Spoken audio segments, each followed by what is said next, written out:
Hello friends, बहुत बहुत स्वागत है आपका डियर स्टडी 21 में। और चलिए आज की क्लास शुरू करते हैं। और आज की क्लास में हम लोग पढ़ेंगे झारखंड की जलवायु। ठीक है, हम लोग जेपीएससी और जेएसएससी सीजीएल की क्लास शुरू की है, जिसमें हम लोगों ने झारखंड से रिलेटेड सारे वीडियोस को एक एक करके देख रहे हैं। ठीक है, तो हम लोग झारखंड जियोग्राफी से अपने वीडियोस की शुरुआत किए हैं, जिसमें झारखंड की मिट्टी, झारखंड की नदियाँ और झारखंड का भौगोलिक परिचय के बाद आज आपका पास जो 4 चैप्टर है वो क्या है आपका, वो है झारखंड की जलवायु, क्लाइमेट ऑफ झारखंड। आज हम लोग पढ़ने वाले हैं।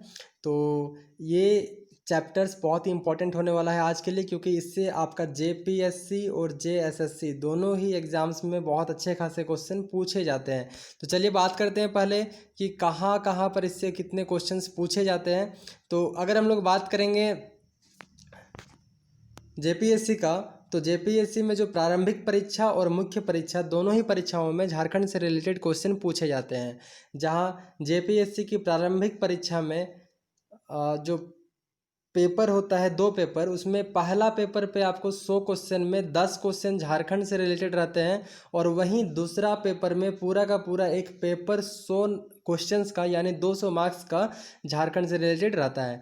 वहीं जेएसएससी सीजीएल की अगर हम लोग बात करेंगे, तो पीटी में लगभग 30 क्वेश्चन और मेंस में लगभग 40 क्वेश्चन झारखंड से रिलेटेड पूछा जाता है। तो इस दृष्टिकोण से झारखंड जीके बहुत इंपॉर्टेंट हो जाता है आपके लिए। और डियर स्टडी 21 बहुत सारे चैप्टर्स का जो इंपॉर्टेंट बुक्स है, जैसे कि डॉक्टर मनीष रंजन, ठीक है, उसके बाद आपका उड़ान पब्लिकेशन या फिर लुसेंट या फिर डॉक्टर वी वीरोत्तम का बुक अगर कोई पढ़ते होंगे, ग्रेजुएशन वाले को पता होगा। तो इन सारे बुक से जो टॉपिक के जो भी रिलेटेड इन्फॉर्मेशन है ना, सबको एक जगह करके हम लोग देने का आपको प्रयास कर रहे हैं। ठीक है, तो बिल्कुल घबराने वाली बात नहीं, आप बिल्कुल सही जगह पर आए हैं। यहाँ पर आपको झारखंड से रिलेटेड सारी वीडियोस मिल जाएगी। तो उसके लिए चैनल को सब्सक्राइब कर लीजिएगा अगर नए हैं तो, ठीक है, और पुराने हैं तो कोई बात नहीं, मस्ती से देखते रहिए। चलिए शुरुआत करते हैं आज की क्लास की। झारखंड की जलवायु, तो झारखंड में कुल कितनी ऋतुएं पाई जाती है? तो 3 ऋतु पाई जाती है, ग्रीष्म ऋतु, शीत ऋतु और वर्षा ऋतु। लेकिन इसको बताने से पहले मैं कुछ अन्य बातें आपको बताना चाहूँगा झारखंड के बारे में। हमारा झारखंड जो राज्य है वो घने जंगलों से बिल्कुल आच्छादित है। मतलब हमारा झारखंड राज्य चारों ओर से घने जंगलों से ढका हुआ है। इसके अलावा इसके चारों ओर पर्वत पहाड़ियाँ भी है, जिसके कारण यहाँ की जो जलवायु है ना, झारखंड राज्य की जो जलवायु है बहुत ही सुखद है, बहुत ही मधुर है। ठीक है, अगर हम लोग अन्य राज्यों की बात करेंगे, जैसे कि पड़ोसी राज्य हमारे हो गए हैं बिहार, इधर उड़ीसा, तो इन राज्यों की तुलना में झारखंड राज्य की जो जलवायु है ये बिल्कुल अलग है और बहुत ही सुखद जलवायु है यहाँ की। झारखंड राज्य में किसी भी तरह की प्राकृतिक आपदा, जिस तरह की जनरली उड़ीसा और बिहार में बाढ़ की देखी जाती है, उस तरह यहाँ पर ऐसी कोई घटनाएं नहीं होती है। आज हम लोग इस वीडियोज को पढ़ेंगे और इससे मैं आपको बताते चलूँगा कि कौन कौन से क्वेश्चन इससे अराइज होंगे आपके एग्जाम्स के लिए। जैसे कि झारखंड का सबसे गर्म जिला कौन सा है, या फिर सबसे ज़्यादा वर्षा वाला स्थान कौन सा है ना। इसके अलावा आप यहाँ पर ये जानेंगे कि झारखंड में सबसे ज़्यादा ठंडा कहाँ पर पड़ता है, कौन कौन सी ऋतुएं हैं, कौन सी ऋतु कब आती है, झारखंड में वर्षा किस प्रकार से होती है, इसकी औसत वार्षिक वर्षा कितनी है, कर्क रेखा झारखंड में कहाँ कहाँ से गुजरती है। तो आज जो मैं आपको बताने वाला हूँ ये चैप्टर ना बहुत इंपॉर्टेंट है, वीडियो को लास्ट तक देखना, क्योंकि इससे बहुत सारे क्वेश्चन आप पता नहीं कब के एग्जाम में आपसे भेटा जाएंगे, क्वेश्चन कहना मुश्किल है। चलिए शुरू करते हैं। झारखंड में कुल 3 प्रकार की ऋतुएं पाई जाती है, ग्रीष्म ऋतु, शीत ऋतु और वर्षा ऋतु। ग्रीष्म मतलब गर्मी, शीत का मतलब ठंडा और वर्षा का मतलब रेनी सीजन, तो आपको पता होगा। अगर हम लोग बात करेंगे कि झारखंड की जो औसत औसत जो इसकी तापमान है, औसत टेम्परेचर एवरेज, वो कितना है? तो वो लगभग 25 डिग्री सेंटीग्रेड है। तो कई सारे एग्जाम में ये क्वेश्चन पूछा गया है ऑब्जेक्टिव कि झारखंड की औसत तापमान कितनी है, तो कितना बोलेंगे आप? 25 डिग्री सेल्सियस बोलेंगे। ठीक है, झारखंड की जलवायु की बात करेंगे तो यहाँ की जलवायु जो है वो कैसी है? तो उष्णकटिबंधीय मानसूनी प्रकार की है। बहुत इंपॉर्टेंट क्वेश्चन है, झारखंड में किस प्रकार की जलवायु पाई जाती है? तो उष्णकटिबंधीय मानसूनी प्रकार की जलवायु यहाँ पर पाई जाती है। ठीक है, मतलब यहाँ पर गर्मी और ठंडा दोनों रहता है। झारखंड में कर्क रेखा झारखंड में कहाँ से होकर के गुजरती है?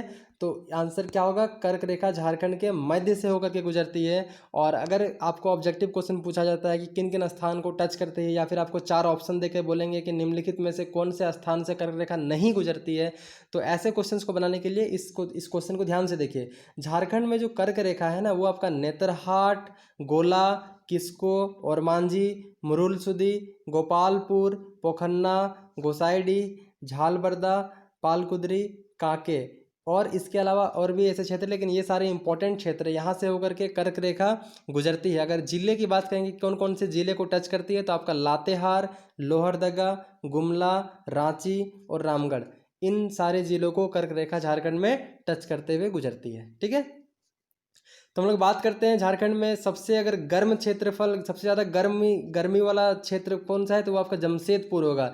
जमशेदपुर, जिसको टाटा स्टील सिटी के नाम से भी जाना जाता है, और इनके फाउंडर कौन थे, मतलब स्थापना किसने की थी वहाँ पर, तो जमशेद टाटा किए थे। ठीक है, आपको पता होगा। हम लोग बात कर रहे हैं कि झारखंड में सबसे ज़्यादा गर्म वाला जिला कौन हो गया, तो आपका जमशेदपुर हो गया। इसी के अलावा अगर सबसे ज़्यादा अधिक वर्षा वाला क्षेत्र पूछा जाएगा तो आपका नेतरहाट होगा। ठीक है, नेतरहाट, जिसको झारखंड का आप स्विट्ज़रलैंड कह लें तो कोई दिक्कत नहीं है। नेतरहाट जहाँ पर सबसे ज़्यादा वर्षा होता है झारखंड में, और सबसे ज़्यादा अगर औसत वर्षा की बात की जाए तो वो कितना है, 140 सेंटीमीटर। मैंने ऊपर आपको बताया झारखंड की औसत तापमान कितनी है, तो वो आपका कितना था, 25 डिग्री सेंटीग्रेड, और औसत वर्षा 140 सेंटीमीटर। ठीक है, झारखंड में सबसे कम वर्षा वाला क्षेत्र पूछा जाएगा तो आपका चाईबासा का मैदान हो जाएगा। चाईबासा का मैदान वैसा क्षेत्र है झारखंड का जहाँ पर सबसे कम वर्षा होता है। दोस्तों, वर्षा का अधिक होना या कम होना कौन कौन से फैक्टर पे डिपेंड होता है, मतलब कौन कौन से कारक इसके लिए जिम्मेदार होते हैं कि कहाँ पर अधिक वर्षा होगी, कहाँ पर कम वर्षा होगी, मैं सारी बातें आपको बताऊंगा। मतलब एक कॉन्सेप्ट मिलेगा आपको यहाँ पर, ऐसा नहीं कि कहीं से भी वन लाइनर आपको मिल गया है और वन लाइनर मैं आपको बता रहा हूँ। बिल्कुल नोट्स तैयार है, तो घबराने वाली बात नहीं है। तो चलिए थोड़ा सा बात करते हैं हम लोग मानसून के बारे में। ठीक है, क्योंकि बात करते हैं तो मानसून एक बहुत ही इंपॉर्टेंट वर्ड हो जाता है। झारखंड की जलवायु कैसी है, तो आपने देखा उष्णकटिबंधीय मानसूनी प्रकार की है। तो झारखंड में जो मानसून आती है ना, वो आपका दो क्षेत्रों से आती है। कहीं खाली जगह मिले, थोड़ा वाइट दिख रहा है, मैं आपको यहाँ पर बताता हूँ। देखिए, झारखंड में जो मानसून आती है वो आपका दो क्षेत्र से आती है। पहला जो आपका हो जाता है, ये आपका हो जाता है बंगाल की खाड़ी, ठीक है, वे ऑफ बंगाल। और दूसरा आपका हो जाता है अरब सागर। कहाँ हो जाता है आपका, अरब सागर। ठीक है, बंगाल की खाड़ी और अरब सागर, इन दोनों क्षेत्रों से मानसूनी हवाएं झारखंड में प्रवेश करती है। बंगाल की खाड़ी, बंगाल की खाड़ी से जो आने वाली मानसून होती है, इसमें नमी की मात्रा अधिक होती है। ठीक है, क्यों ऐसा होता है, क्योंकि अरब सागर की तुलना में बंगाल की खाड़ी झारखंड से थोड़ी सी नज़दीक होती है, इसीलिए बंगाल की खाड़ी से आने वाली मानसूनी हवाओं में नमी की मात्रा अरब सागर से आने वाली मानसूनी हवाओं की तुलना में थोड़ी सी अधिक होती है। ठीक है, अब बात करते हैं हमारे झारखंड जो राज्य है, ये इसका ऊंचाई समुद्र तल से थोड़ी सी ऊंचाई होने के कारण यहाँ का तापमान क्या होता है, हमेशा तापमान हमेशा थोड़ा सा कम रहता है अन्य क्षेत्रफलों की तुलना में। अब चलिए हम लोग शुरू करते हैं अपने वीडियोस को, जिसमें हम लोग अब अन्य जो तीन ऋतुएं हैं ना झारखंड की इंपॉर्टेंट, ग्रीष्म ऋतु, वर्षा ऋतु और शीत ऋतु, इन तीनों ऋतुओं के बारे में हम लोग बात करेंगे। तो सबसे पहले जो बात करेंगे वो किसकी बात करेंगे, सबसे पहले हम लोग बात करेंगे ग्रीष्म ऋतु की। ठीक है, तो ग्रीष्म ऋतु झारखंड में 15 मार्च से लेकर के 15 जून तक के बीच में आ जाता है। तापमान अधिक रहता है सबसे ज़्यादा मई में, लेकिन हम लोग बात करते हैं ग्रीष्म ऋतु कब से कब तक रहती है झारखंड में, तो ये आपका 15 मार्च से लेकर के 15 जून तक, मतलब मार्च, अप्रैल, मई, जून, 4 महीना झारखंड में ग्रीष्म ऋतु रहती है। और सबसे ज़्यादा ग्रीष्म ऋतु में अगर बात किया जाए कि कौन से महीने में गर्मी होता है, तो कौन से महीने में सबसे ज़्यादा तापमान रहता है, मई में। ठीक है, मई का जो तापमान होता है, मतलब मार्च, अप्रैल, मई, जून, मतलब बीचों बीच का महीना जो मई है, इसमें सबसे ज़्यादा तापमान झारखंड में रहता है। सेकंड, अगर औसत हम लोग तापमान की बात करेंगे तो हम लोग पूरी झारखंड की औसत तापमान की बात करते हैं 25 डिग्री सेंटीग्रेड, लेकिन गर्मी के दिनों में अगर बात करेंगे तो ये आपका 29 से लेकर के 45 डिग्री सेल्सियस तक तापमान पहुंच जाता है। ठीक है, लेकिन झारखंड में इतनी ज़्यादा तापमान पहुंचने के बावजूद भी लू का जो प्रकोप है ये बहुत कम होता है अन्य राज्यों की तुलना में। और इसका कारण क्या है, तो इसका कारण है कि पठारी भाग होने के कारण हमारा झारखंड, आपको पता होगा कि पूरी तरह से पठारी भाग है, और पठारी भाग होने के कारण यहाँ पर लू लगने की संभावना बहुत ही कम होती है। ग्रीष्म ऋतु में होता क्या है, देखिए मार्च से, मैंने आपको बताया कि ग्रीष्म ऋतु हमारे यहाँ मार्च से शुरू होती है। ठीक है, तो मार्च के, वन सेकेंड, मार्च, वन सेकेंड,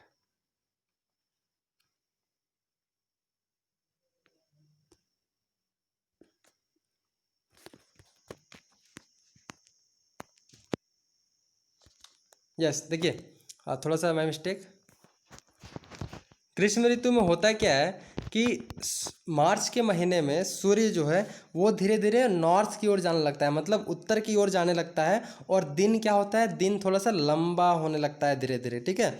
और इसी के साथ अप्रैल, मई और जून, ये जो 3 महीना है, इसमें सबसे ज़्यादा तापमान बढ़ा हुआ रहता है दिन में, और रातें कैसी होती है, ठंडी होती है।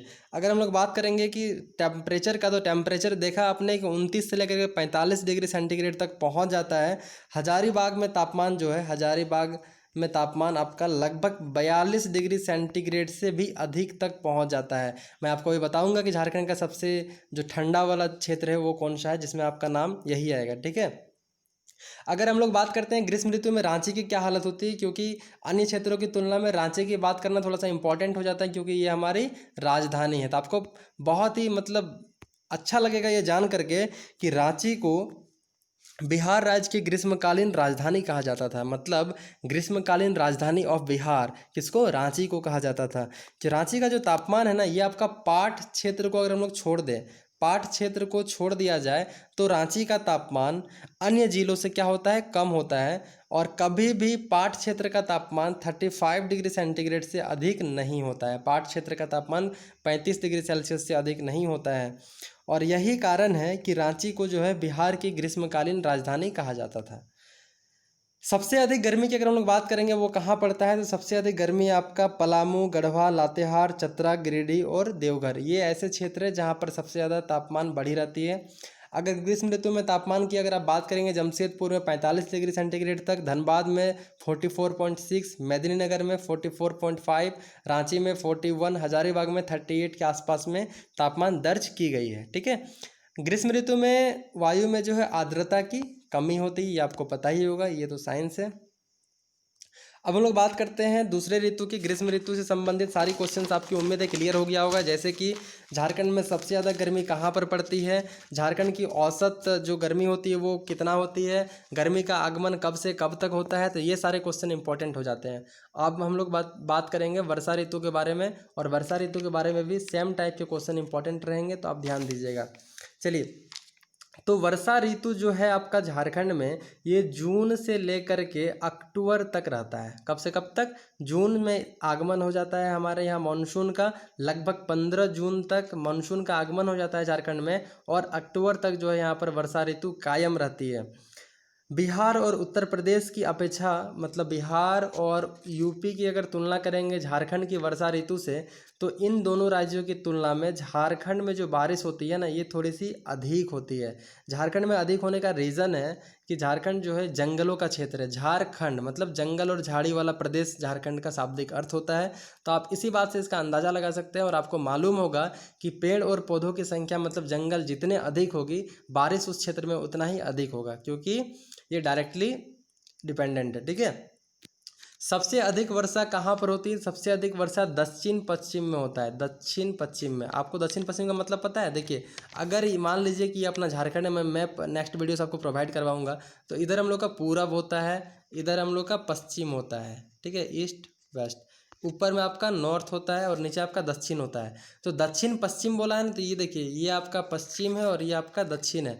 मतलब इन दोनों के बीचों बीच का ये जो क्षेत्र होगा ना, ये आपका क्या कहलाएगा, ये कहलाएगा आपका दक्षिण पश्चिम। तो सबसे ज़्यादा वर्षा कहाँ होता है, तो सबसे ज़्यादा वर्षा होता है आपका दक्षिण पश्चिम में, ठीक है, लगभग 80% होता है यहीं पर। सर्वाधिक वर्षा वाला जिला कौन है झारखंड का, तो आपका हजारीबाग है। और वर्षा ऋतु के बारे में अन्य इंपॉर्टेंट बातें मैं आपको बता देता हूँ।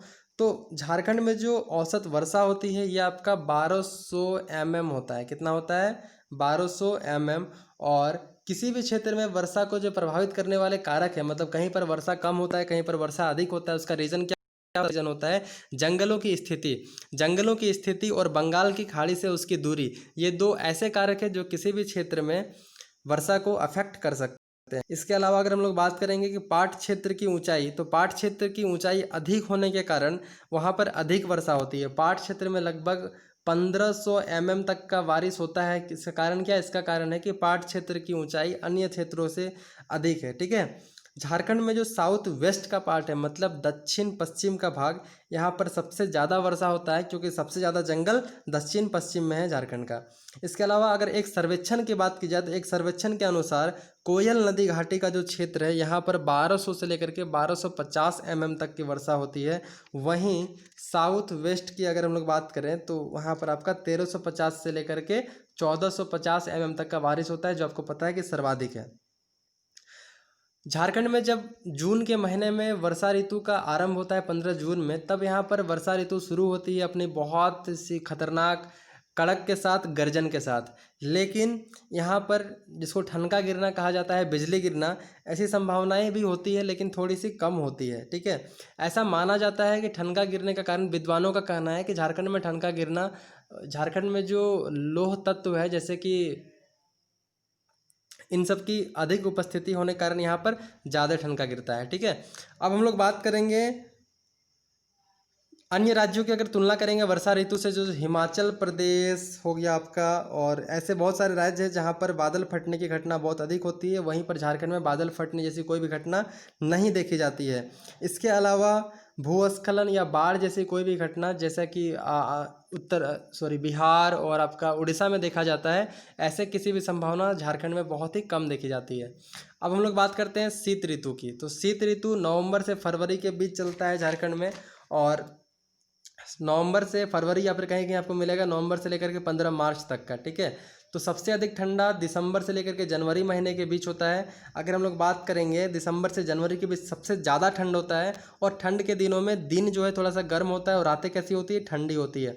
सबसे ज़्यादा ठंड कहाँ पर पड़ता है? तो सबसे ज़्यादा ठंड आपका पड़ता है हजारीबाग ज़िला में। कहाँ पड़ता है आपका? हजारीबाग ज़िला में, और यहाँ का टेम्परेचर लगभग 4 डिग्री सेंटीग्रेड से नीचे हो जाता है। ठीक है, दिसंबर और जनवरी जहाँ पर सबसे ज़्यादा ठंड होती है झारखंड में। अगर अन्य क्षेत्रों की बात करें तो धनबाद में 9.5 डिग्री सेंटीग्रेड से कम, दुमका में 7.5 डिग्री सेंटीग्रेड से कम, और रांची में 5.2 सेंटीग्रेड से कम यहाँ की तापमान हो जाती है। ठीक है, जनवरी का टेम्परेचर लगभग 7.5 डिग्री से नीचे तक चला जाता है। शीत ऋतु का जो औसत जो टेम्परेचर होगा ये लगभग 15 से लेकर के 21 डिग्री टेम्परेचर के बीच में ये औसत रहता है। झारखंड का सबसे ठंडा स्थान नेतरहाट को बोला जाता है। 1 सेकेंड।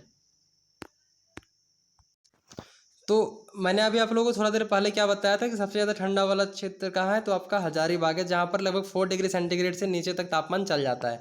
यहाँ पर आप लोग नेतरहाट भी देख रहे होंगे जो बुक में लिखा हुआ है। तो इन दोनों में थोड़ी सी कभी ऊपर नीचे होता रहता है, जैसे कि हजारीबाग का टेम्परेचर लगभग 4 डिग्री सेंटीग्रेड तक पहुँच जाता है, वहीं नेतरहाट भी काफ़ी कम तापमान के लिए जाना जाता है।